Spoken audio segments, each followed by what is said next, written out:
Everything on your list is that. And so what's tripping you up is you're saying, in other words, it's easy for you to accept the why of why you want to do all of those things, but you're trying to figure out how and where and when and who, and that's what's tripping you up. But if you hear what we're saying, your inner being knows all of that and knows what your path of least resistance is to get you to where you want to be. So now we have another question for you. If the joy is in the journey, and it really is, in other words, blah blah blah, you've heard that so many times, it's the process that is so rich and rewarding and delicious and all of that. So imagine any journey that you're taking, any journey.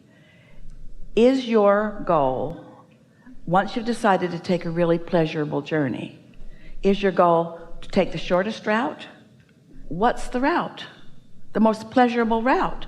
So what could we say to you all to help you to feel from us, to know for yourself that the best feeling route is the path of least resistance? You all are kind of in a hurry about everything. You want to get to where you want to be because you don't really want to be where you are a lot of the time, and you don't give very much awareness to the delicious journey that you might have on the way to the new place. And in fact, the only reason you want to go to the new place is so that you can have the journey. But you all in practical terms say that's not true.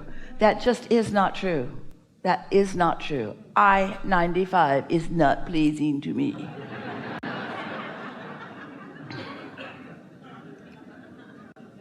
Next. We only got 3. What are the other 7? 3's probably about it right there, right at the moment. So it's really not nearly as long as I thought it was. Yeah. You're just making stuff up. You're just making stuff up to prove a point that hurts you when you make it. Yeah. There's too much to choose from. No, there isn't. No, there isn't. I don't know which way to go. Yes, you do.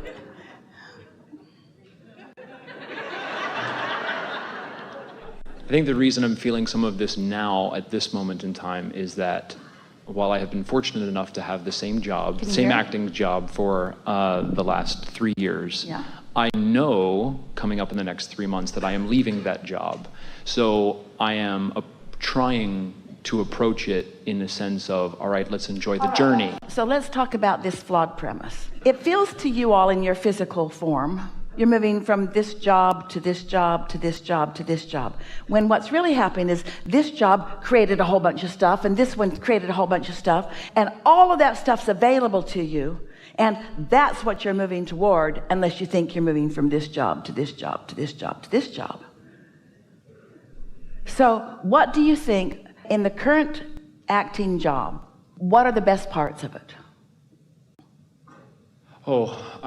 Never mind. What are the worst parts of it? What's the best part of it? It's steady and therefore something that you can count on financially? Yes, and it's a show I enjoy doing. It's something I enjoy. But why? Because it has wonderful music and people love it and it uplifts people and it makes people happy. Why would you want to go anywhere else ever? Sounds like everything that's in your vortex. There are a few people there who make my backstage life quite unpleasurable. All right. When you know what you don't want, focus on those for a moment. What are you putting in your vortex over and over again because of your wonderful collaboration with those rascals? What have you put into your vortex as a result of your co-creating with them? More freedom, more people who I enjoy working with. People who behave themselves so when I look at them I don't have to do any work, I can just like them because they're likable? No. Yeah, that's what you meant. That's what I meant, but that's not right. So what do you think that you put into your vortex? Do you think you put likable people that are just easy to like in there? Or do you think you put a clear determination that you're going to focus and isolate a vibration that lets you see the best in them? Are you someone who needs people to be different so that you can feel good? Or are you the attractor of the best of?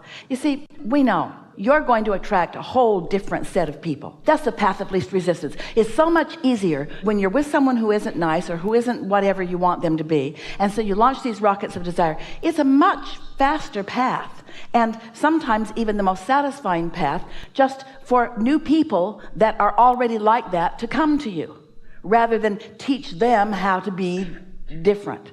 But nothing that we're talking about in these hours that we've been together is about anybody changing in order to satisfy what you want. We're talking about your point of attraction. And so you can't get there from there. If you don't like something about where you are and you want to go someplace else, there'll be people just like them over there.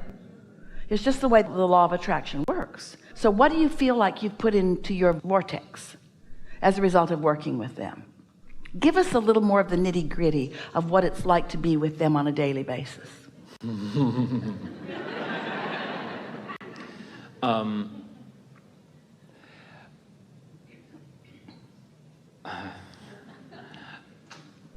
Do they need you to be different so that they can feel better? No.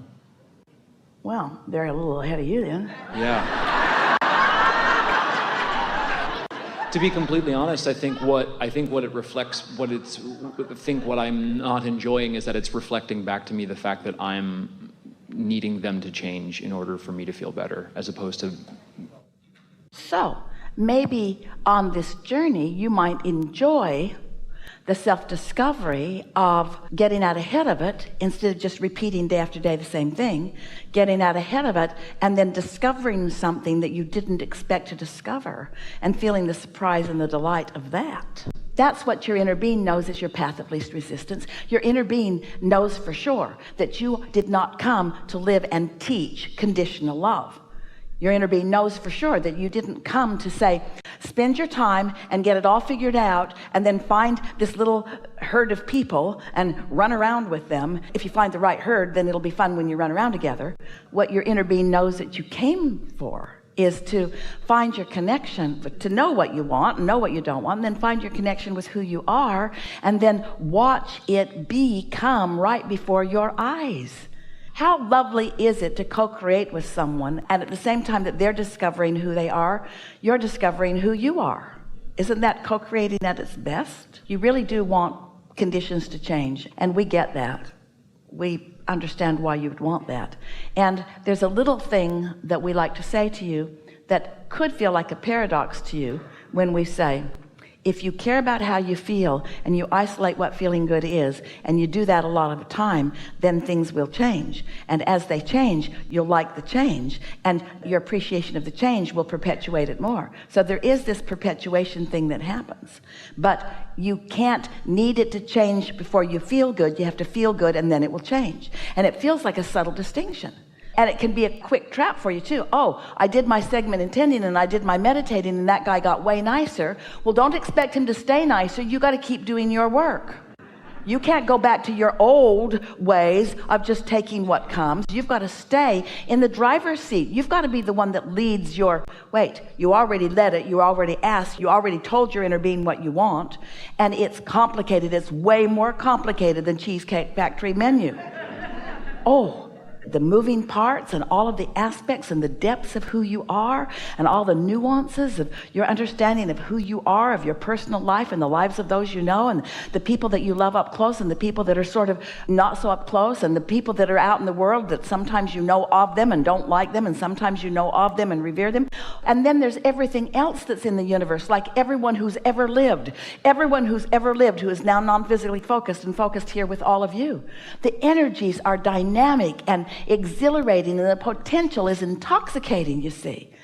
And so when we talk to you about you wanting a better work environment, it's way bigger than just wanting somebody to behave differently in your work environment.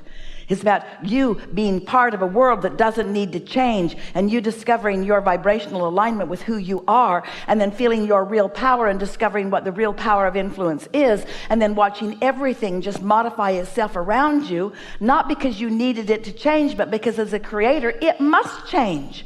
If you are a creator and you are tapping into the energy that creates worlds, things around you are going to change, you see. But if you need them to change before you do the thing that you would do, you get the point we're making over and over and over again. So did we get there, or is there something more that's stuck in your vibrational crowd? That's it. You got it. You really did. You really did. You're doing really well.